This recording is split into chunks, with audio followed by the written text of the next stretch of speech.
Hi guys, welcome to Telugu tech true YouTube channel. Guys, ఈ వీడియోలో axis బ్యాంక్లో ఎవరైనా అకౌంట్ కలిగి ఉన్నట్టయితే వాళ్ళకి యూస్ఫుల్ అయ్యేటువంటి వీడియో అనమాట ఇది. మీరు కనుక ఫస్ట్ టైం యాక్సిస్ బ్యాంక్ యొక్క నెట్ బ్యాంకింగ్ యూస్ చేయాలనుకున్నట్టయితే ఖచ్చితంగా ఈ వీడియోని కంప్లీట్గా చూడండి. సో రిజిస్ట్రేషన్ ఎలా కంప్లీట్ చేసుకోవాలి, మీరు మీ యొక్క మొబైల్ నెంబరు యూజ్ చేసుకొని ఇక్కడ మీ యొక్క పాస్బుక్ అవి ఇచ్చింటారు కదా, సో దాన్ని యూజ్ చేసుకుని మీ యొక్క యాక్సిస్ బ్యాంక్ నెట్ బ్యాంకింగ్లో ఎలా లాగిన్ చేసుకోవాలనేది డీటెయిల్గా మీకు అయితే ఎక్స్ప్లెయిన్ చేస్తాను గైస్. సో లైవ్లో మీకు ప్రాసెస్ అంతా చూపిస్తాను ఎలా చేయాలని చెప్పి. ఇక్కడ స్టెప్స్ అనేవి చాలా సింపుల్గా అయితే ఉంటాయి.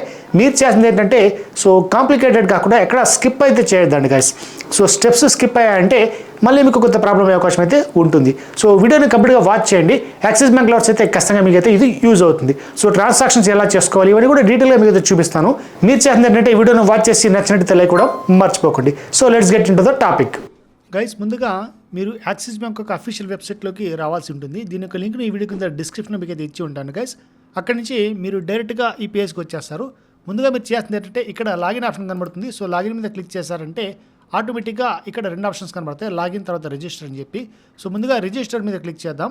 క్లిక్ చేసినట్టయితే ఇక్కడ మనకు ఒక పేజ్ అనేది ఓపెన్ అవుతుంది. సో ఇక్కడ సెలెక్ట్ మెథడ్ ఆఫ్ రిజిస్ట్రేషన్ అని కనబడుతూ ఉంటుంది. ఫస్ట్ కస్టమర్ ఐడి ద్వారా మనం రిజిస్ట్రేషన్ కంప్లీట్ చేసుకోవాల్సి ఉంటుంది.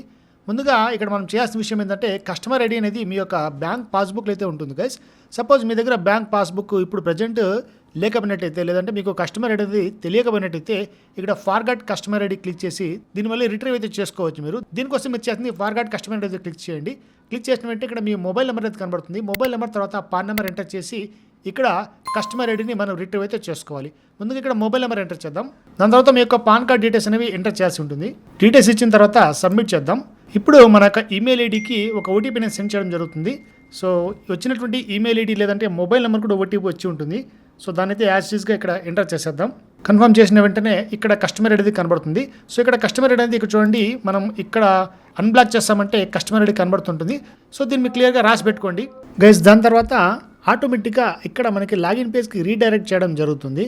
సో లాగిన్ పేజ్ వచ్చిన తర్వాత ఇప్పుడు మన కస్టమర్ ఐడి యూజ్ చేసుకుని రిజిస్ట్రేషన్ మనం కంప్లీట్ చేసుకోవచ్చు. ముందుగా కస్టమర్ ఐడి అయితే కనబడుతుంది కదా, సో దాన్ని ఎంటర్ చేద్దాం. వచ్చినటువంటి కస్టమర్ ఐడిని మీరు ఇక్కడ ఎంటర్ చేసి ఇక్కడ ప్రొసీడ్ బటన్ మీద క్లిక్ చేయాల్సి ఉంటుంది. ఇక్కడ అథెంటికేషన్ పర్పస్ కోసం రెండు మెథడ్స్ యూస్ చేసుకోవచ్చు. ఒకటి ఈమెయిల్ ఐడి తర్వాత మొబైల్కి ఓటీపీ వచ్చే విధంగా, లేదంటే డెబిట్ కార్డ్ యూస్ చేసుకొని ఫస్ట్ ఈమెయిల్ ఐడి మొబైల్ యొక్క ఓటీపీ అయితే రిట్రీవ్ చేసుకోవడానికి డేట్ ఆఫ్ బర్త్ని ఇక్కడ ఎగ్జాక్ట్గా మెన్షన్ చేయాల్సి ఉంటుంది. సో మీ యొక్క డేట్ ఆఫ్ బర్త్, దాని తర్వాత కింద మీ యొక్క పాన్ నెంబర్ ఎంటర్ చేసి కొన్ని టర్మ్స్ అండ్ కండిషన్స్ అయితే ఉంటాయి కదా, వాటన్నింటినీ ఎగ్జాక్ట్గా మీరు ఫిల్అప్ అయితే చేసుకోవాల్సి ఉంటుంది. కాబట్టి దీనికోసం మీ దగ్గర పాన్ కార్డ్ నెంబర్ అయితే ఉండాల్సి ఉంటుంది గైస్. ఇది గుర్తుపెట్టుకోండి. మీ దగ్గర debit card, passbook, pan card ఇవన్నీ దగ్గర పెట్టుకున్నారంటే ప్రాసెస్ అనేది చాలా ఈజీగా కంప్లీట్ అయిపోతుంది. సో అవన్నీ మీ దగ్గర ఉంచుకోండి. మరి ఇదంతా కంప్లీట్ అయిన తర్వాత ఇక్కడ టర్మ్స్ అండ్ కండిషన్స్ ఉన్నాయి. సో వాటన్నింటినీ యాక్సెప్ట్ ఆల్ కొట్టేసేసి ఫర్దర్గా ప్రొసీడ్ అయితే క్లిక్ చేసేయండి. ఇప్పుడు మన యొక్క మొబైల్ నెంబర్కి తర్వాత ఈమెయిల్ ఐడికి మనకి ఓటీపీస్ అయితే వెళ్ళిపోతాయి. రెండింటిని ఇక్కడ మీరు కరెక్ట్గా ఎగ్జాక్ట్గా మెన్షన్ చేయాల్సి ఉంటుంది. సో జీమెయిల్ ఐడి యొక్క ఓటీపీ తర్వాత మొబైల్ యొక్క ఓటీపీని రెండింటిని ఫిలప్ చేసి సబ్మిట్ అయితే చేద్దాం. ఓటీపీస్ ఫిలప్ చేసి ఇక్కడ సబ్మిట్ బటన్ క్లిక్ చేశాను. ఇప్పుడు ఇక్కడ న్యూ పాస్వర్డ్ అనేది మనం క్రియేట్ చేసుకోవాల్సి ఉంటుంది. సో కస్టమర్ ఐడి గుర్తుపెట్టుకోండి, తర్వాత మీ యొక్క పాస్వర్డ్ కూడా ఒక చోట రాసి పెట్టుకోండి గైస్.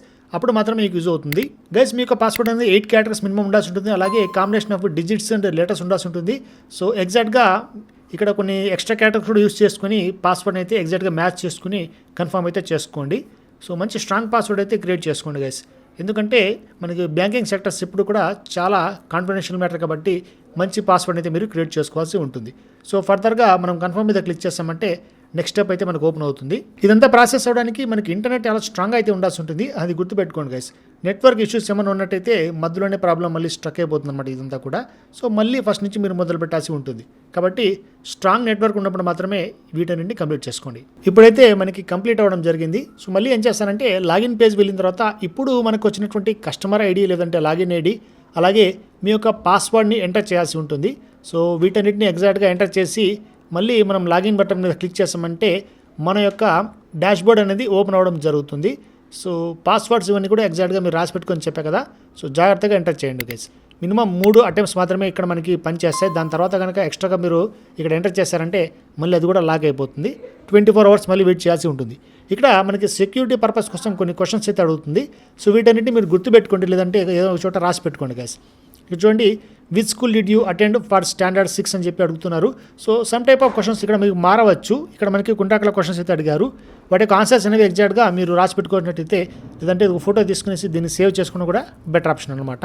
సో ఇవన్నీ ఫిల్అప్ చేసి నెక్స్ట్ ఆప్షన్కి అయితే వెళ్ళిపోదాం. ఓవరాల్గా సెక్యూరిటీ క్వశ్చన్స్ అయిపోతుందని ఇక్కడ అగ్రీ మీద క్లిక్ చేసి ప్రొసీడ్ బటన్ అయితే క్లిక్ చేద్దాం. ఇక దాని తర్వాత ఇక్కడ మనం ఏమేమి ఆన్సర్స్ ఇచ్చామో ఇవన్నీ కనబడుతూ ఉంటాయి. ఇప్పుడు ప్రొసీడ్ క్లిక్ చేసామంటే ఫర్దర్గా మళ్ళీ మన యొక్క ఈమెయిల్ ఐడికి లేదంటే మొబైల్ నెంబర్కి ఓటీపీ వచ్చేస్తుంది. వచ్చిన ఓటీపీని కింద ఎంటర్ చేసి మళ్ళీ సబ్మిట్ అయితే చేయాల్సి ఉంటుంది. సబ్మిట్ చేసిన వెంటనే ఇక్కడ సక్సెస్ఫుల్గా కంప్లీట్ అయినట్టు ఇక్కడ సక్సెస్ అని కనబడుతుంది. సో ఫస్ట్ ట్రాన్సాక్షన్ లేదంటే 24 అవర్స్లో ఒక 30,000 వరకు మాత్రమే మీరు యూటిలైజ్ అయితే చేసుకోవచ్చు. సో ఇక్కడ మళ్ళీ ఒక టర్మ్స్ అండ్ కండిషన్స్ కొన్ని కనబడతాయి, వీటన్ని ఓకే చేసేయండి.